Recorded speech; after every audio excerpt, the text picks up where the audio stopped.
Voilà le point de départ du sujet. A juicy sizzling steak, made by computer.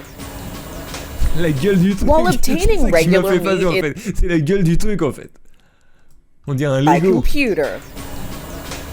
Redefined Meat, a meat alternative startup out of Israel, makes their product using a highly technical process. Donc c'est une start-up israélienne, Redefined Meat, qui font des steaks en imprimante 3D.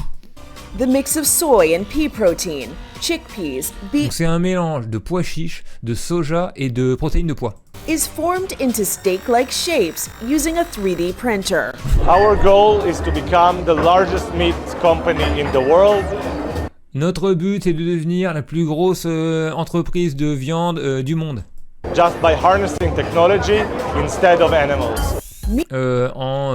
Grâce à la technologie plutôt que les animaux. Meat substitutes are not new, but unlike the soy-based crumbles that mimic ground beef, Redefined Meat's product is designed to act, taste, and cut like flank steak. Donc là il gère son steak. Plus de marbré, plus de gras. Il a un steak générateur. Mais c'est quoi ce steak? Et qu'est-ce que c'est que ce truc? Tricatel total. Bon, oh stop les gars. Je mets la vidéo de Tricatel pour me la sortir de la tête.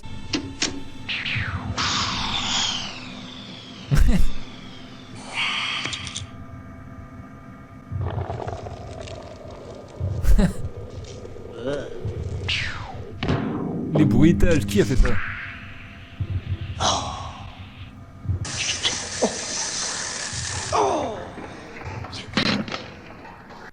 Filet didn't come from the sea. Du faux saumon, It was ok? grown in a lab to look just like the real thing.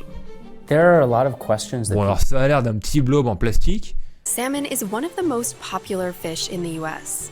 And Le saumon est l'un des mets les plus appréciés sur Terre et ils viennent le plus souvent de grands élevages comme cela, can cause all kinds of environmental problems. qui causent beaucoup de problèmes environnementaux. C'est pas directement lié à la cause animale, c'est l'industrie là qui développe des dingueries. Mais en fait, c'est vrai qu'ils pourraient faire pareil avec des faux poireaux et tout, tu vois. Sauf que là, c'est des mecs qui surfent sur des gens qui font des efforts pour épargner des animaux, tu vois. Et du coup, ils essaient de surfer un peu sur nous, tu vois, pour vendre ces trucs en plastoc. Et je me demande s'il faut pas leur fermer la porte au nez directement. Je me demande. Ce qu'on vient de voir, c'est des trucs avec des protéines de soja, de pois, etc. Là, je commence à parler vite fait. Je fais une petite parenthèse sur la viande artificielle qui est genre, ils vont extraire des cellules d'animaux. Donc sur des animaux, évidemment, pour qu'il y ait des cellules d'animaux, à un moment donné, il y aura quand même une industrie d'animaux dont il faudra gratter pour en prendre des cellules ou un truc comme ça. Je caricature.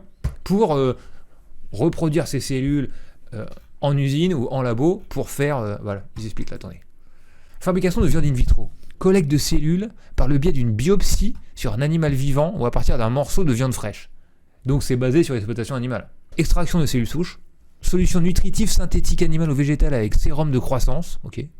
Prolifération des cellules dans la solution nutritive à l'intérieur d'un incubateur.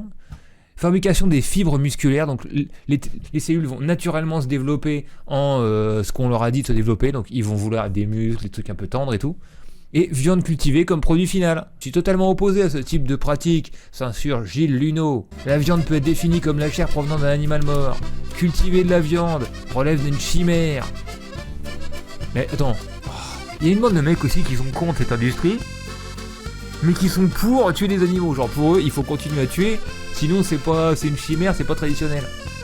On est d'accord pour dire que ce truc est nul, mais avec des raisonnements absolument inverses. S'il est primordial de réduire l'impact environnemental de l'élevage intensif, c'est seulement en réduisant notre consommation. Et ceux qui défendent ça à l'INRAE disent faut pas exagérer, c'est juste la continuité de l'industrialisation de l'alimentation.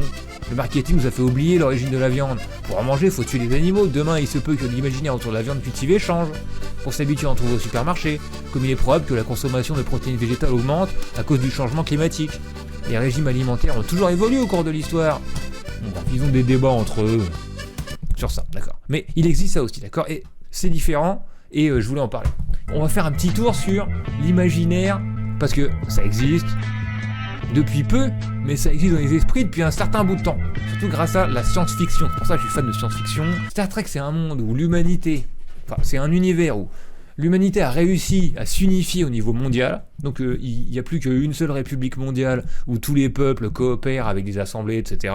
Bref, c'est le communisme total, quoi. Il n'y a plus besoin d'argent, en fait. Les gens, juste par le fait de participer à la société, ont accès à tout, et tout est en abondance, parce qu'on a développé des forces productives de manière dingue. Et donc on peut s'occuper de la science, de propager la vie dans l'univers, etc., de découvrir. Et donc du coup, le mec qui a créé ça s'est posé la question. Au fait, qu'est-ce qu'on fait pour la bouffe? Alors évidemment, il n'a pas pu tenir ça sur beaucoup d'épisodes. Il y a plein de fuck-up des fois. Mais un des premiers épisodes de la première saison, la deuxième saison je crois, ils disent ça, d'accord? Ils reçoivent une délégation de plein d'aliens différents pour un truc sur la paix ou quoi. Il y a une embrouille parce que l'un d'eux a faim, d'accord? Et donc il demande de la viande. Le lieutenant Yar vous prie de l'excuser. Mais nous n'asservissons plus d'animaux à des buts nutritionnels. Ah, mais nous avons vu des humains manger de la viande. Vous avez sûrement vu quelque chose d'aussi frais et ayant autant de goût, mais synthétisé à partir de protéines non organiques prélevées par nos téléporteurs. Écœurant. C'est barbare. C'est exactement... J'avais pas fait gaffe, mais il a exactement le discours du mec qu'on vient de voir juste avant, là. En mode steak barbare, il faut tuer pour que ce soit vraiment humain. Et donc Star Trek, c'est une utopie, ok? Donc ça veut dire que là, dans ce cas particulier, le créateur du truc, Roddenberry, je crois, il part du principe que dans 1000 ans, l'humanité se sera débarrassée de tel problème, etc., et que on aura dépassé ça. Et donc il dit, on n'asservira plus d'animaux à des buts nutritifs. Donc c'est un vrai choix politique qui est fait par l'humanité et par la Fédération des planètes et la Terre unie de se débarrasser de la viande. Il veut un poisson-chat frit. Maintenant, je vais passer à un deuxième exemple où c'est pas un choix politique, et ça ressemble plus à aujourd'hui. Et donc le deuxième exemple que j'ai, c'est de Cyberpunk 2077, ok? Sauf que Cyberpunk 2077, c'est pas une utopie. C'est pas créé comme une humanité qui a réussi à faire un choix politique, à se dire, on fait ci, on se débarrasse de l'argent, du capitalisme et de la viande et tout. C'est une société capitaliste qui a dégénéré jusqu'au chaos. Et donc voilà comment ces mecs l'imaginent. Seuls 3% des Américains, dans le jeu donc, mangent de la nourriture fraîche, entre guillemets, par an. Une fois par an. C'est sûrement dû à la nature toxique de l'eau et de tout l'environnement qui est défoncé par l'humanité. Et donc toute la bouffe fraîche dans ce jeu, fraîche entre guillemets, genre naturelle quoi, est réservée à des élites extra friquées. Tu peux aussi trouver de la viande ou de la nourriture fraîche ou naturelle, mais sur le marché noir, il faut avoir des connexions. Parce que dans le jeu, ou dans le monde du jeu, dans l'univers de ce jeu, en fait, tous les animaux quasiment sont éteints. À cause de maladies, de zoonoses, etc. Et donc c'est devenu extra rare d'en croiser. Dans ce monde, pour l'instant, il n'y a pas du tout question de véganisme et de choix politique de qu'est-ce qu'on fait avec les animaux, est-ce qu'on arrête de les tuer et tout. Pas du tout. Et voilà le genre de produit qu'ils nous vendent dans le jeu. Donc ça, c'est les pubs qu'il y a sur les écrans partout. Ça, c'est le Veggie Delight. Et c'est notre nouvelle pâte Veggie Delight. Un burrito XXL 99,5% vegan. Et t'as la même version en viande.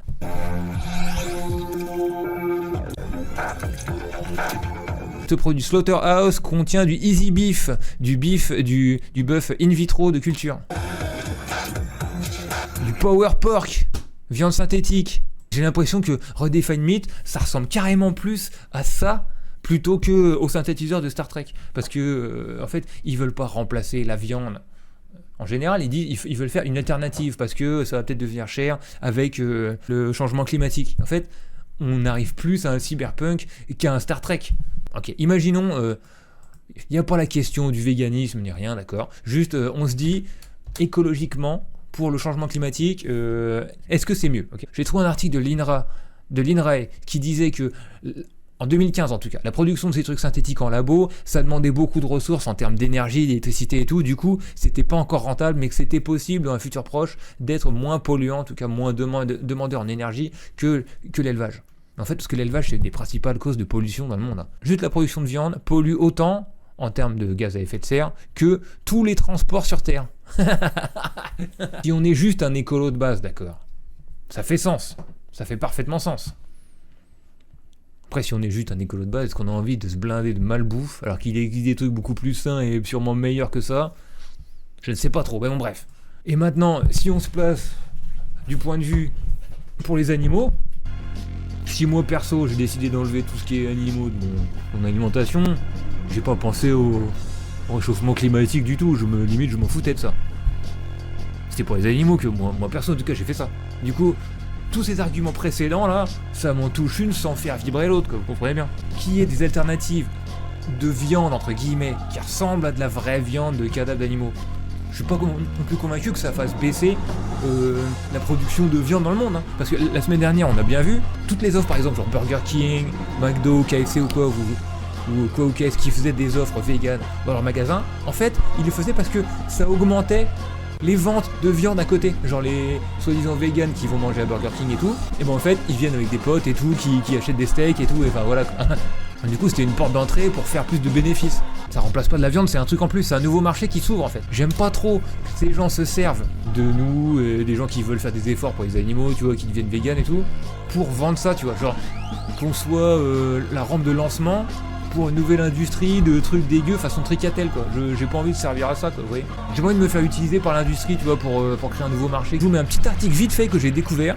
Des gens absolument sans empathie, des ordures totales, qui se servent de ces trucs industriels pour critiquer le véganisme et les gens qui font des efforts pour les animaux, tu vois. Genre, c'est pour ça que je veux rien avoir à faire, de près ou de loin, avec cette industrie. Je vais vous lire ça. Paul Ariès, le véganisme est le cheval de Troie des biotechnologies alimentaires. Le refus de la viande est aussi lié historiquement au refus de l'alcool, la sexualité, bref, de la jouissance. L'alcool, c'est la jouissance quand tu vas te foutre dans un platane à 3h du mat en voiture? Je comprends pas. À l'exception notable de l'encyclopédie Diderot, qui prône le végétarisme au nom d'une illusion, ne plus tuer d'animaux rendrait les humains bien meilleurs. Mais il refuse absolument tout ce qu'il y a de positif. Je comprends pas là. C'est quoi ce discours de dingue là? Je pensais pas tomber dans un truc pareil. Le véganisme n'est pas en effet la poursuite du végétarisme et du végétalisme sous une autre nom. C'est une véritable idéologie politique qui sape les frontières entre les espèces, tout en servant de cheval de Troie aux biotechnologies alimentaires comme les fausses viandes industrielles. Ouais. Et c'est pour ça que je veux rien avoir en tant que vegan. Rien à voir avec les industriels de la fausse viande. Rien. D'accord ? Parce que je veux pas nourrir ce genre de facho débile obscurantiste là. C'est fou des discours pareils. Une société a toujours besoin de grandes utopies. Celles du XXe siècle sont conclues en tragédie. Ah, le mec est aussi anticommuniste. Les végans sont les idiots utiles des fausses viandes, des faux fromages, des faux laits qui vont bientôt envahir nos étals. Bon, là, il exagère un peu parce que les faux laits, en fait, c'est juste des graines écrasées. Avec par exemple la fausse viande réalisée à partir de cellules souches, un consortium fort de 2,2 billions de dollars, il veut dire milliards, je pense, entend imposer avec Jérémy Colère ces fausses viandes. Tout est prêt, les brevets, les capitaux, l'acceptabilité, on calcule déjà le retour sur investissement. Oui, non mais c'est vrai, il y a des businessmen, comme il y a des businessmen potes à toi, Paul Ariès, qui font du fric en tuant des animaux en masse par millions tous les jours, il y en a d'autres qui veulent faire du fric avec des saloperies de malbouffe faites en labo. Oui, d'accord. Ils se serrent tous la main dans des réunions, dans des salons, hein. Y a pas de souci. Hein.